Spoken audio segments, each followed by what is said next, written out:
Friends, హైదరాబాద్లో ప్రవహిస్తున్న Musi water ఇప్పుడంటే డ్రైనేజ్ వాటర్ అయింది, కానీ అదే 100 సంవత్సరాల క్రితం వెళ్తే నిజంగా మన మీద మనకే అసహ్యం వేస్తుంది. ఎందుకో తెలియాలంటే ఈ వీడియో పూర్తిగా చూడండి, మీకే అర్థమవుతుంది. కొన్ని వందల సంవత్సరాల క్రితం హైదరాబాద్కి 80 కిలోమీటర్ల దూరంలో 2268 అడుగుల ఎత్తులో ఉన్న అనంత పద్మనాభ స్వామి దేవాలయంలో 30 అడుగుల కొలంలో నుండి పుట్టిందే ఈ మూసీ నది. అక్కడ మొదలైన ఈ చిన్న ప్రవాహం అంత ఎత్తున ఉండే కొండ మీద నుండి కిందికి జారుతూ అనేక చిన్న చిన్న ప్రవాహాలని కలుపుకుంటూ హైదరాబాద్ మీదుగా ప్రవహిస్తూ అలానే 7000 కిలోమీటర్లు ప్రయాణించి చివరగా నల్గొండ డిస్టిక్లోని వాడపల్లి గ్రామంలో కృష్ణానదిలో కలుస్తుంది.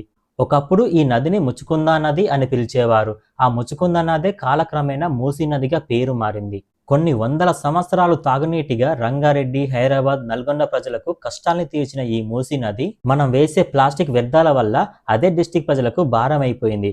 లేదు, మనమే దగ్గరుండి తాగునీటిని డ్రైనేజ్ వాటర్గా మార్చాం. ఎందుకంటే మన డెవలప్మెంట్ ఇంపార్టెంట్. డబ్బులిచ్చి వాటర్ బాటిల్ కొనుక్కుంటాం, కానీ ప్రకృతి నుండి వచ్చే వాటర్ని మాత్రం తాగకుండా కూడా చేస్తాం. జై హింద్.